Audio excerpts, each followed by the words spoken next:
Welcome to our first audio and video summary about Nigeria. My name is Areski Daoud and I am the Principal Analyst at MEA Risk LLC. And for the moment, I am also the editor of the Nigeria Security Report. Today is October the 7th, 2019. Our goal in starting this report is to discuss the state of stability in Nigeria, Africa's biggest economy, and which plays a central role in the security of West Africa, the Sahel region, and indeed the rest of the continent. We do that same for many countries, and we believe, given the importance of Nigeria, a special report specifically for that country is really justified. Although we are making this report available to a wider audience today, we've been tracking Nigeria since 2014. Now, the format of this podcast is a work in progress. We will certainly adjust over time as we improve our knowledge on content and content delivery, and of course, I'll welcome your feedback on ways to make improvements. Now, visit this page every week where we plan to post a weekly podcast. Now, for those of you who are new to Nigeria, we thought it would be appropriate to start with a general overview of what's happening in the country.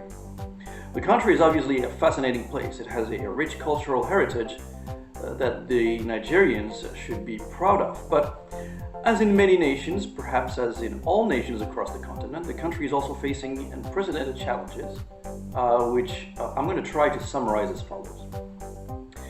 Firstly, the most known source of conflict in Nigeria, what the global media tends to focus on the most, is naturally the insurgency in the northeast, led by the dreadful Boko Haram militant group.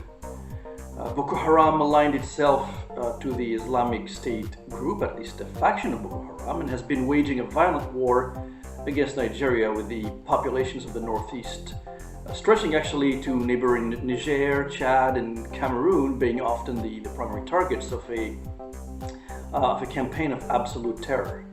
Now, Boko Haram is no longer a homogeneous group per se, having at least two factions, one affiliated to the Islamic State of West Africa, and the other remaining relatively autonomous.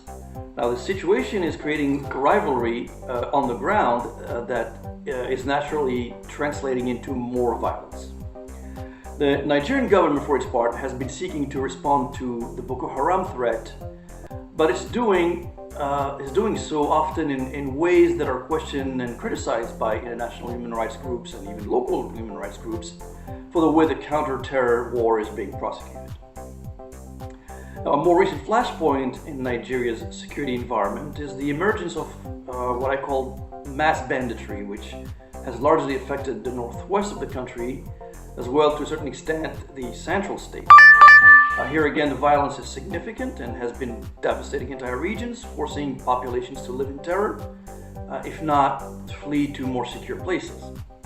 Now, several observers believe that bandits have been infiltrated by insurgent groups who are likely to increase pressure on the northwest and central regions going forward. What is interesting, though, with these large hordes of bandits is that they often move back and forth between Nigeria and its northern neighbor of Niger, given the crisis a more regional dimension. Now, bandits obviously have been wreaking havoc with mass killings and kidnappings that have become difficult to contain, but at least one Nigerian state has been in talks with bandits to find ways to stop the violence with some degree of success. Obviously, talks with bandits have been criticized by many, arguing that, you do not negotiate with criminals. Now, another conflict of regional scope is the pastoral crisis, with herdsmen and farmers confronting each other with deadly consequences.